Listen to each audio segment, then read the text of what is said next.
एक व्यक्ति को ठग मिला, वही बता रहे थे ना, वो सबसे पूछे मुझे ठाकुर जी कैसे मिलेंगे, तो इतने में ही सब बोलते मंदिर में चले जाओ, कोई कहता परिक्रमा लगा आओ, कोई कहता ये कर लो, लेकिन नहीं मिले ठाकुर जी। तो रोता रोता एक गली में पहुंचा, तो वहां से एक ठग आ रहा था, उससे पूछने कि मुझे ठाकुर जी कैसे मिलेंगे। तो ठग ने देखा, बोले कि इसकी स्थिति बड़ी भावुक है, रो रहा है और ठाकुर जी से मिलने के लिए बड़ा व्याकुल है, लेकिन इसके हाथ में 2-3 सोने की अंगूठी हैं, गले में एक चैन भी पहनी है, उसके पास में बैग है, उसमें भी कुछ तो रुपए पड़े ही होंगे,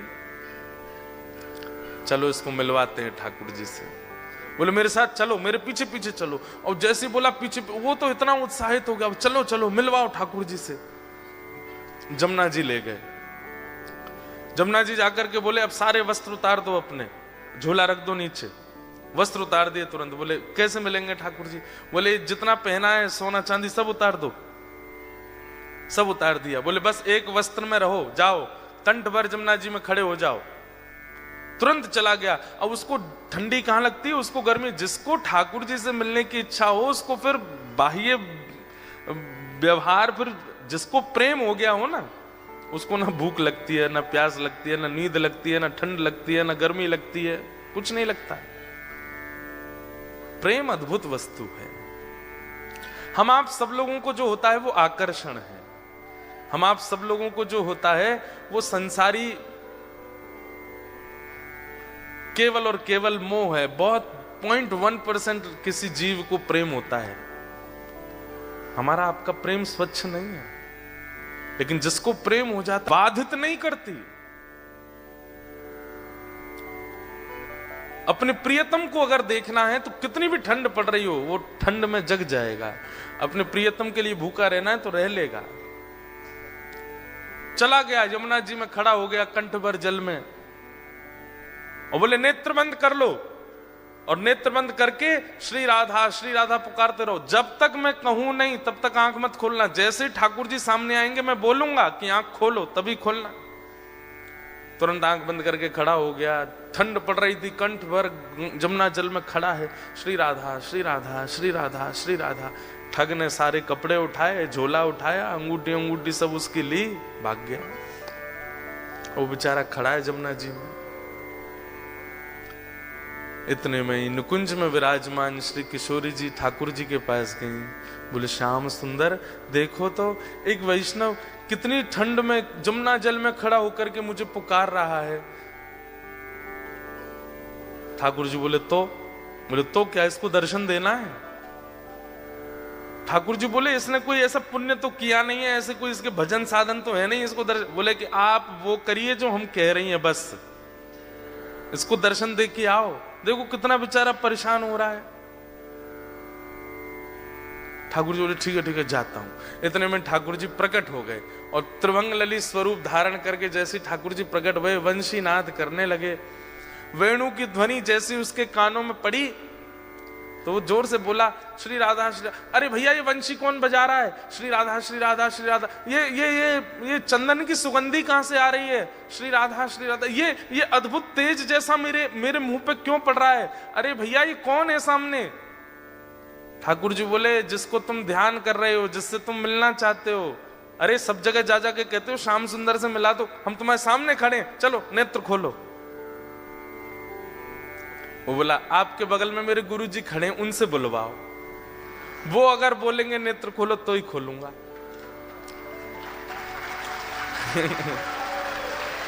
ठाकुर जी आप आ गए, बहुत अच्छा किया आपने अपने वचन का निर्वहन किया, पर आपके बगल में मेरे गुरु जी खड़े हैं, वही मुझे लेकर के आए थे। उन्होंने ही कहा था जमुना जी में खड़े हो जाओ, राधा राधा जपो। गुरु जी कहां गए मेरे? बोले कि यहां कोई गुरु गुरु नहीं है। अरे मेरे गुरुजी वहीं होंगे, वही मुझे गली में मिले थे, वही मुझे लेकर के आए थे। ठाकुर जी बोले वो कोई गुरु गुरु नहीं है, ठग है, एक नंबर का ठग। तो वो जो खड़ा था जमुना जी में बोला सुनो, मुझे पता है आप ठाकुर जी नहीं हो। क्यों? मेरे गुरु की निंदा कर रहे हो? चले जाओ यहां से, आप ठाकुर जी नहीं हो सकते। जिन गुरु जी ने आपसे मिलवाया या आपको मेरे सामने भेजा भी, उन्हीं गुरु की निंदा कर रहे हो, मुझे आपको नहीं देखना। ठाकुर जी बोले बड़ा पागल है, हमको क्या जम जा सर्दी में। ठाकुर जी वापस आ गए। श्री जी बोली दे आए दर्शन। अरे श्री जी कैसे पागलों के पास भेज देती हो आप, मैं 20 मिनट से वहां खड़ा था, उसको बोल रहा था नेत्र खोल करके दर्शन कर ले, मेरे यूं कह रहा बगल में गुरु जी होंगे उनसे किब्बाओ। उसका गुरु वो ठग है, एक नंबर का चोरी करता है, ब्रजवासियों की चोरी करता है। उसको तो किसी दिन बताऊंगा मैं, उसको गुरु माने बैठा है। इनको इतनी बुद्धि नहीं किसको गुरु बनाना चाहिए, किसको मानना चाहिए, उसकी बात मान के बैठा है। श्री जी बोली या तो उसको दर्शन दे के आओ, नहीं तो हम नाराज हो जाएंगे। उसको दर्शन दो। बोले अरे वो गुरु की आज्ञा मानेगा। बोले तो गुरु को खोजो, पहले गुरु से बुलवाओ कि आंख खोल, दर्शन दे के आओ। ठाकुर जी बोले हे श्यामा जी आप कितनी भोली हो, कितनी सीधी हो, बताओ उस ठग ने जीवन में कुछ अच्छा नहीं किया, उसको मेरे दर्शन करवा दो। ठाकुर श्री जी बोली आप ये विचार क्यों करते हो कि किसी के पास योग्यता होगी तो ही दर्शन दोगे, अयोग्यों को दर्शन नहीं दे सकते। हमारे ब्रज में एक कथा बताते हैं कि जन्माष्टमी पहले आती है राधाष्टमी से। तो जन्माष्टमी पर एक होड़ होती है हमारे ब्रज में कि जन्माष्टमी बड़ी होगी कि राधाष्टमी बड़ी होगी, किसमें ज्यादा धूम मचेगी, इसकी होड़ होती है बड़ी। और ये होड़ आज से नहीं चल रही है, ये हमेशा से है।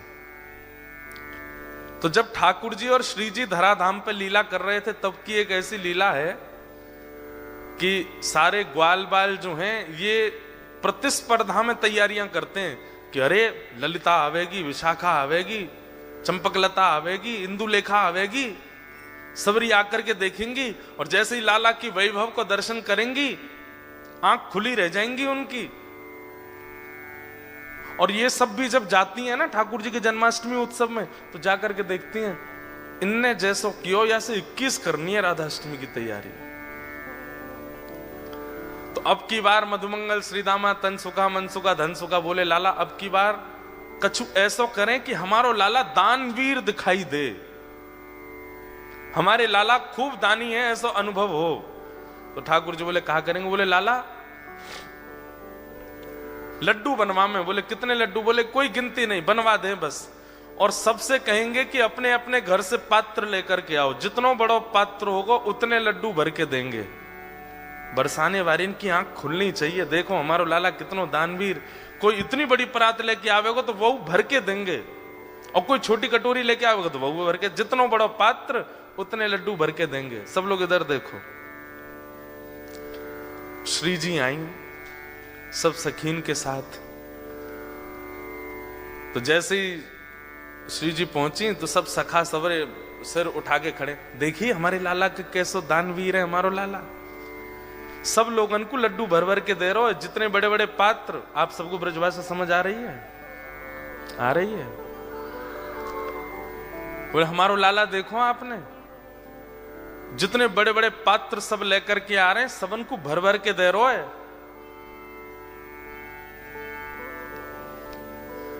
इतने में ललिता बोली और कोई छोटे पात्र लेके आ रहे हो तो? वो बोले भाई जितना बड़ा पात्र उतने ही लड्डू मिलेंगे, और तुम्हारी बस चले तो इतना बड़ा पात्र ले आओ, लाला भर के ही देखो। अब तुम पे है ही इतना सा तो फिर तो 4 लड्डू ही देखो। ललिता विशाखा बोली राधाष्टमी पे बरसाने आई हो अब के तो दिखाएंगे हम। तो सब रे सखा बोले ऐसो कहा करेंगे ये? तो बरसाने में कहा कियो, सब जगह हल्ला मचवा दियो, कोई भी पात्र लेकर के मत आइयो, खाली हाथ आइयो। तो ये सुनकर के सब सखा बोले बताओ पात्रन की मना कर दे तो कहा देंगे ये? सब खाली हाथ जा रहे। तो कहा देखो कि मुख्य द्वार पे ललिता विशाखा खड़ी हैं और जितने लोग आ रहे हैं सबन को बड़े बड़े पात्र पकड़ा रही हैं, कोई भी छोटा पात्र नहीं, सबन को बड़े बड़े पात्र दे रही हैं। अब जाओ श्री जी के पास, और श्री जी वह पात्र को भर भर के दे रही हैं। जैसे ही मधुमंगल श्रीदामा सबरे पहुंचे, अरे तुम्हारो लाला तो बड़ो पात्र होगो तो ज्यादा देगो, छोटो होगो तो कम देगो, हमारी श्री जी तो पात्र भी खुद देती हैं और फिर वह भर के और दे में। ये हमारी लाडली जी हैं, ये हमारी किशोरी जी हैं। इतनो सो मोह रह गयो ग्वाल बालन को। लाला तू एक काम कर, बोले कहा, तू अपनो जन्मदिन बाद में कर, हम कछु भी करें, ये बात 21 ही कर ला में, क्यों 1 महीना बाद आता है श्री जी का जन्मदिन। ठाकुर जी बोले अब मैं का दोबारा जन्म लेके आऊं 1 महीना बाद? बोले कहां बता मैं कितनों कछु कर ले हो, हम तो 21 ही नहीं कर आवे हर बार। तो हमारी श्री जी कैसी? अब इसके आध्यात्मिक अर्थ क्या है कि हमारे ठाकुर जी तो ऐसे भैया तुम्हारी पात्रता जितनी है उतनी कृपा करेंगे, पर हमारी श्री जी कैसी हैं? बोले पात्र भी स्वयं बनाती हैं और फिर कृपा भी करती हैं। ऐसे हमारी लाडली जी, ऐसे हमारी किशोरी जी। तो श्री राधा रानी बोली जाओ पहले उस ठग को खोजो और उसको लेकर के जमुना जी पर जाओ, बातें किब्बाओ कि लाला आंख खोल, और ये जब आंख खोले तो या दर्शन दे के फिर आओ। ठाकुर जी बोले जा रहा हूं। ठाकुर जी गए, अब ठग को खोज रहे हैं वृंदावन में कहां है। इतने में वो कहीं मिल गया, तो ठाकुर जी जैसे ही पहुंचे आंख पे हाथ धरे, अरे भैया इतनी जोर से रोशनी आ रही है, कौन आयो? इतने में श्री राधा रमन लाल प्रकट हो गए उसके सामने। ठग बोलो आप? बोले मैं नंदन नंदन ब्रजूर चंदन। अरे आप मुझको प्रत्यक्ष दर्शन दे रहे, मैं छू के देख लूं? बोले तेरी पात्रता तो ना, लेकिन छू ले। तो छू के देखे, चरण पकड़े, अरे वाह जय हो, बलैया लेवे, ठाकुर जी की खूब रोवे। बोले जय जय एक बात कहूं? बोले कहा, आज तक मैं यूं ही सोचो करता हूं कि मैंने जीवन में इतने गलत काम किए हैं, इतने गलत काम किए हैं, इतने गलत काम किए कि कभी गंगा जमुना भी मुंह को स्वीकार नहीं करेंगी, लेकिन आज मेरे मन में आई कि मैंने अच्छे काम तो किए जो आप मुंह को मिल रहे हो। ठाकुर जी बोले दारी के तेने कछु अच्छो कियो ना है, वो तो श्री जी की तो पे कृपा है गई है। बोले जय जय कैसे कष्ट दे रहे हो बताओ?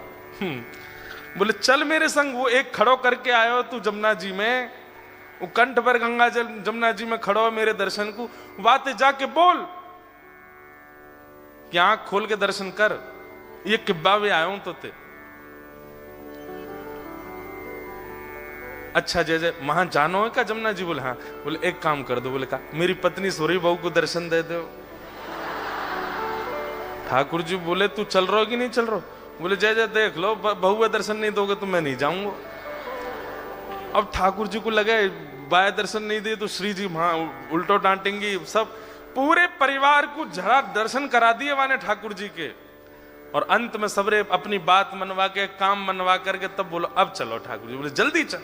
बोले तू एक बार बाकी आंख खुलवा तो फिर मैं बताऊंगा। जैसे ही पहुंचे, ठिठर रहा है, मुख नीला पड़ गया ठंड के कारण, लेकिन आंख नहीं खोली उसने। ठाकुर जी बोले ए देख तेरे सामने फिरते आ गया मैं। बोले आप आ गए, लेकिन पहले मेरे गुरु जी से किब्बाओ कि आंख खोलो। बोले चल इसको बोल, आंख खोलने के लिए बोल। अरे भैया तेरे सामने साक्षात जगत नियंता जगदाधार साक्षात ठाकुर जी खड़े हैं, तू जल्दी नेत्र खोल के दर्शन कर ले। जैसे ही उसने नेत्र खोले, श्याम सुंदर खड़े हैं, मधुर वेणु बजा रहे हैं, त्रिभंग लली हैं, मोर मुकुट पहना है, सुबह से श्रृंगार करके डोल रहे ठाकुर जी मेरे दर्शन करे वो। उसने कही जय जय मैं आपको प्रणाम कर लूं। बोले जल्दी आप प्रणाम करो। बोले गुरु जी से किब्बाओ पहले। बोले इसको बोल मुझे प्रणाम करे। बोले आओ भैया प्रणाम करो। बाहर आकर के उसने प्रणाम किए, फिर गुरुदेव को प्रणाम। ठाकुर जी उस पर इतने रिझ गए, बोले ये गुरु नहीं है, ये महाठग है, ये महाचोर है, लेकिन इसने ये बोल दिया था कि मैं ठाकुर जी से मिलवाऊंगा, तो तेरे में इतना विश्वास आ गया कि इसकी बात को तू पत्थर की लकीर मान के चल रहा है। मैं तो ते बहुत प्रसन्न हूं। और ठाकुर जी ने उसको हृदय से लगाया तो दूर खड़ा ठग रो रहा था। बोले जय जय आप इसको इतना प्रेम क्यों करो? बोले है ही इतना प्रिय। बोले बनाया तो मैंने ना, प्रेमी तो मैंने बनाया, मुझे भी हृदय से लगा लो। ठाकुर जी बोले तू भी आ, और पकड़ करके दोनों को हृदय से लगाया और दोनों को निकुंज लीला में लेकर के गए, और वहां श्री जी ने फिर कृपा करी। भगवत दर्शन भैया, सूरदास जी के इस पद को आप अन्यथा मत लिया कीजिए। सूरदास जी स्पष्ट कहते हैं इस कलिकाल में और कोई साधन ही नहीं है, साधन और नाहिया कली में जासो होत निवेरो भरोसो दृढ़ चरणन केरो। गुरु आज्ञा, भले ही दीक्षा नहीं भी हुई हो आपकी, जिसकी आप कथा सुनते हैं, जिसके आप वचन सुनते हैं, जिसकी आप वाणी सुनते हैं, उनको आप मन से गुरु मान लीजिए और बस उनकी कही गई बात को पालन कर लीजिए। अगर कभी आप कोई रील देख रहे हैं और अचानक से हमारे वृंदावन के पूज्य हमारे प्रेमानंद जी महाराज की आती हैं, कभी किसी महापुरुष की आती है, कभी किसी संत की आती है, आपके सामने वो रील आ गई या वीडियो आ गई और आप 2 मिनट सुनने लगे और उसमें उन्होंने सीधा पहला वर्ड ही यही कहा कि भाई सवेरे 5 बजे उठना चाहिए, बस उसको मान लीजिए, वही चाबी है। आप सत्य बता रहे हैं, इतने सामान्य सी बात भी आप एक आचार्य की मान लेते हैं ना, उसी से ही भगवत भाव प्रकट होने लग जाते हैं चित्त में। देखो इसके पीछे कॉन्सेप्ट क्या है कि अभी आप अपने स्वयं के स्वामी बने हुए हैं, इसलिए आपकी जिम्मेवारी आपके ही हाथ में है। गलत करोगे तो भी आपको भोगना पड़ेगा, अच्छा करोगे तो भी आपको ही मिलेगा, सब कुछ आप अपने स्वामी बने हुए हो। लेकिन जैसे ही आप किसी के आसरतु होते हैं, जैसे आप किसी का आश्रय ग्रहण करते हैं, उसकी बात को मानना प्रारंभ कर देते हैं और वो व्यक्ति वैष्णव है, ठाकुर जी का भक्त है, तो फिर ठाकुर जी को चिंता होती है कि अरे बताओ, ये इतनी दूर ऑस्ट्रेलिया में रहता है, इतनी व्यस्त क्रम में रहता है और फिर ये मेरे एक वैष्णव की बातें मान रहा है, अगर इसका कल्याण नहीं हुआ तो इस वैष्णव और मेरी इस पर कृपा और मेरा ये आश्रय है, इस पर अविश्वास हो जाएगा, इसलिए इसकी बातें पूरी करनी चाहिए। तो इसलिए आप जब किसी गुरुआश्रित हो जाते हैं तो ठाकुर जी को चिंता होती है कि भाई ये गुरु आज्ञा मानता है और अगर इसका कल्याण नहीं हुआ तो गुरु शिष्य परंपरा नष्ट हो जाएगी, इसलिए ठाकुर जी फिर कृपा करते हैं। तो चाहे सूरदास हो, चाहे कुंभनदास हो, चाहे रैदास हो, चाहे मीराबाई हो, सबको दर्शन गुरु कृपा से हो।